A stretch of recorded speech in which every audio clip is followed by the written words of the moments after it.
Well, hey YouTube, it's Elvis Ammo here. Hey guys, in this video I want to talk about why solar power is for you. And the reason I say that, and the reason that I'm talking to you guys about this, is because I had bought this solar generator just, I don't know, a few months back. And I did a video just kind of showing what one of these things can do. And after, you know, hours and hours and hours of playing with this thing, I thought that you guys need to really kind of have like a review of a solar power generator. And the reason why you might not be up to speed on this is because technology has moved so fast that, you know, solar power is not high maintenance anymore, and it's not high cost anymore. And technology has come to the point where it's a feasible option for a lot of us, you know, if you or even most of us. And so I'm going to explain that in this video. And I'm also going to bring you in a little closer and just let you take a look at what I have here. And you may or may not want this generator, but you may want to be kind of looking around, because what I'm going to do in this video is I'm going to give you some standards on some things to look for on, you know, compared to today's technology on what's available. Okay, so you'll have a better understanding by the time I'm finished with this video, hopefully. So these things are for, you know, just a regular homeowner, or, you know, RVing or camping, or emergency backup, or people that do work out in the field that don't have power where they're working. And I know a lot of you guys are going to say, well, I've got gas generators for that. Well, I do too. I've got a couple of good sized gas generators. And one thing, you know, for me, you know, personally is, you know, as a prepper type, someone that likes to be prepared and having a backup to the backup, this really, that's why I got this to start with. And now that I have it, I realize that it's not just a backup to the backup, it's kind of an alternative, and I'll explain some of those things. So let's move in a little bit closer to this generator. This is this particular one is the Blue 80 200p, and next week I'm going to do now this is a 2000 watt generator, and next week I'm going to do a review on a 500 watt generator, because there's some cost involved here, and I'm going to explain some of those things here in just a minute. So let's get a closer look at this, and I'll tell you a little bit more. Alright, as you can see, it even has one of those magnetic phone charging pads for two phones just right on the top of this one. Now this is a pretty deluxe model, okay? I'm glad I got this one because it taught me a lot of things on what to look for. Alright, so let's just go over real quick what these things are for. Alright, so if you're a prepper, you know, this, you know, or if you're looking at it from a tactical standpoint, you know, this thing has no smoke signature to use it. There's no sound that it makes. You can generate your own fuel with it. You know, with the sun, you know, you can, if you panel this thing right, and we're going to talk about that in a minute, solar panels. We're going to talk about that in a minute. So if you panel this thing right, you can put 2,000, you can fill this up with 2,000 watts in 4 hours or less. All right. So, or if you're a camper or an RVer, you know, you have the ability, of course, you know, to generate your own fuel. You know, if you're a boondocker, or if you you know, enjoy the van life kind of thing and you want to be able to generate some power, and whenever I'm saying this could be for you, I don't necessarily mean a 2,000 watt generator. Okay, so I'm going to you know, I'm going to next week, like I said, I'm going to be talking about a 500 watt generator and some things that you can do with that one. I understand that one size don't fit all. You know, all of the things that I love about this might not be the exact same thing for you. And we'll go through some of that whenever I get to the list of standards that you look for in a solar generator. All right. So you know, if you enjoy the van life, you know, boondocking, you know, if you end up in a primitive area and you want some power, you know, you can have a solar generator of some sort. All right. Or if you're a homeowner and you know, you want some emergency backup power, you know, carbon monoxide is a huge deal. You know, people will, you know, put a generator too close or in an enclosed space and get in trouble that way. Well, you don't produce any carbon monoxide. It's easy to handle or hook up for the average housewife or homeowner. You know, say you the power goes out in the middle of the night and you don't want to go out to the garage or to the shed and pull that generator out and hook it up. Or if you already have something that you can hook directly to your house, maybe you just need to get through the night or a couple of hours until the power comes back on. Well, this will take care of every appliance in your home except for, you know, your 220 outlets. So it'll handle your freezers, your refrigerators, all of that kind of thing. All of those emergency things that you need for power. And in my opinion, you need to make a cup of coffee in the morning. I guarantee you, I don't want to do anything before that. So, those are some things. Now, if you work remotely, or if you find yourself where you need some power working remotely, and you don't want to lug a big generator with you for a couple of hours worth of work or a few hours worth of work, you know, you can bring this power generator with you, and it don't make no noise. You know, you can set it right next to you in the house that you're working on or in the field that you're working on. No big deal at all. So remote work, new construction, in the field, you know, where there's no power. I could have used this not too long ago, and you know, the deciding factor for me was I didn't want to lug the big generator.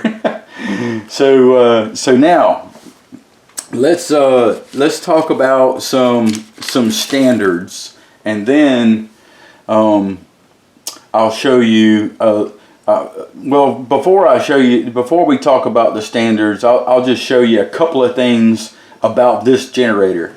All right. For one thing, you see 6 110 outlets on this big thing. I mean, it's 6 of them, and they covered. It's real nice. This is a very nice generator. I promise you, it's probably one of the, you know, in my opinion, with all the studying that I've been doing on these things and this sort of thing, it's probably the Mac Daddy, you know, in its class. You know, it even has a DC outlet right here, 12 volt, 25 amp. So you can hook up your whole RV, you know, in DC power, just like that. And, you know, it has your DC outlet here, cigarette lighter. I just hit the screen. And it's got, you know, these 8mm lugs that you can plug into this for charging something. It has the PD 60 watt outlet. It has the USB 5 volt 3 amp outlets. 2 more over here. And you know, if you're plugging in, you know, solar power to it, you just plug in with this really nice connector that they give you with this thing right into the side right here. And now that brings us to well, the other thing, let me just mention, so I don't fail to mention it. This particular one weighs about 60 pounds. All right, so it's got two handles here. I mean, it's not hard to move around. You can put it on a hand truck if you want, but most people can lift 60 pounds. You know, if you have trouble lifting 60 pounds and you need something portable, this might not be for you. So now let's talk about some of the standards. Well, this thing also has a really nice screen. I've got my my phone charging over there, and it's not even registering at the moment on how many watts it's taken. It's showing 2, 4 now. It's so low that it hardly even registers. But anyway, you know, just a real basic and easy to use screen with a lot of information right there in front of you. Now, I've done a video, you know, on, you know, showing, you know, some of the tools that I could use with this. My air compressor, big old chop saw. I can run I got a 110 hot water heater that I can put onto this thing. Refrigerators, freezers, I've tried it all and it works great.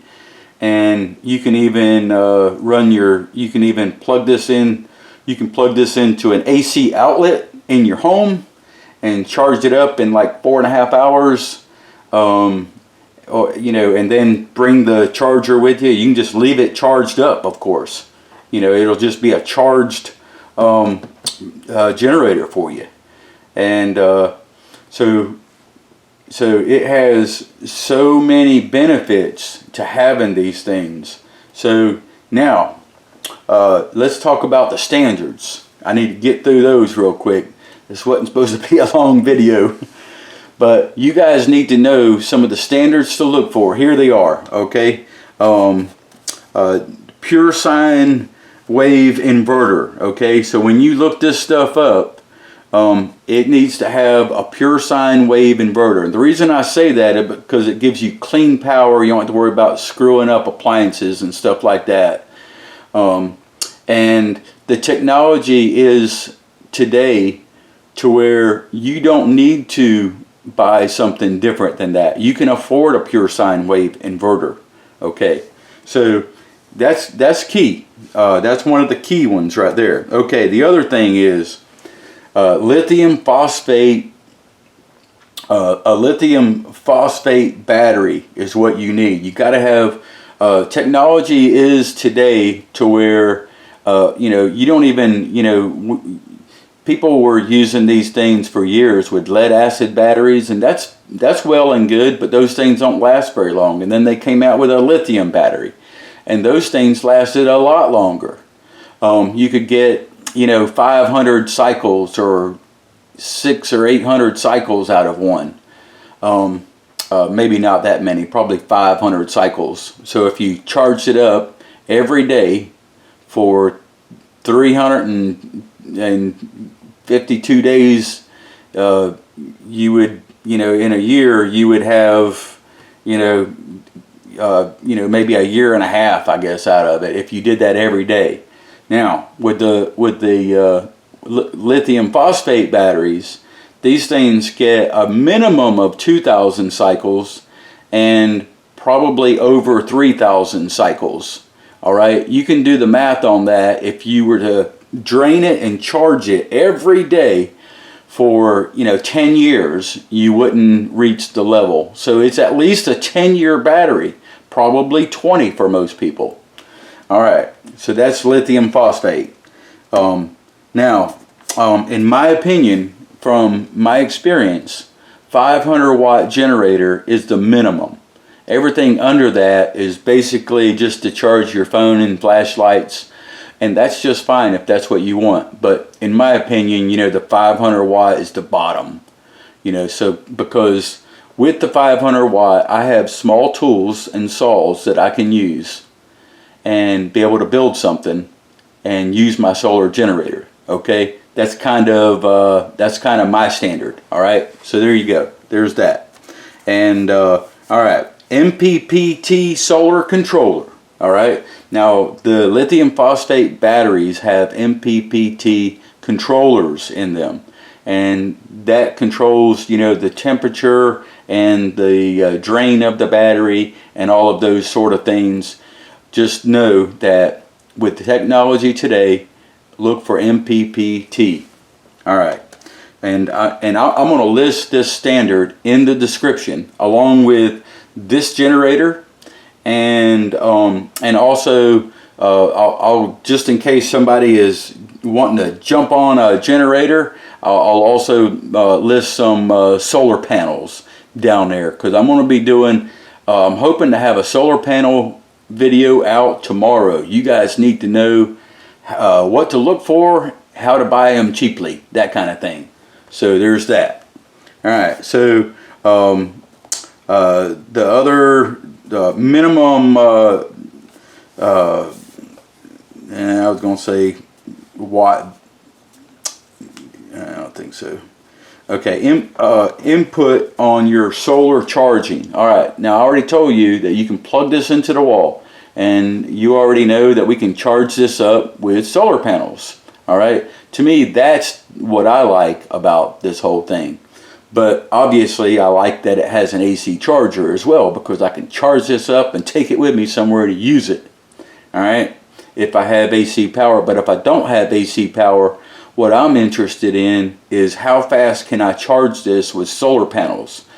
Look for this when you're buying a power generator, because some of these generators kind of have a pathetic input. Okay, and I mean that sincerely. All right, so if you can only put 100 watts at a time into this, it's going to take you a couple of days to charge it up, if not 3 or 4. So that's very important. That's key. So what I'm looking for is I want to be able to charge one of these in under 5 hours, because in America, you know, in North America, in most places, you know, 5 hours is a good, we get a good bit of sun in most areas in 5 hours. Okay, you know, that's your best window. You know, you'll have, you know, bad days, you know, cloudy in the morning or in the evening or whatever. Anyway, in my experience using the solar charger and solar panels, 5 hours is what I want to charge in. So you can, you know, I can't explain no better than that. That's my experience. So anyway, so this fits the bill. All right, so now so you want to be able, with this generator, I can charge this generator with 700 watts. All right, and I'm not going to get in the weeds on this, because there's ways that you can actually charge it faster, but the best way to tell you and the best way to do it is to be able to charge this with 700 watts of power. That can, you know, technically you could charge this thing up in 3 hours, right? But really, I think 4 hours is, you know, panels, you know, might be 85%, you know, or something like that. So 4 hours, give or take. The other thing, so let me just finish that, because that's a really important subject.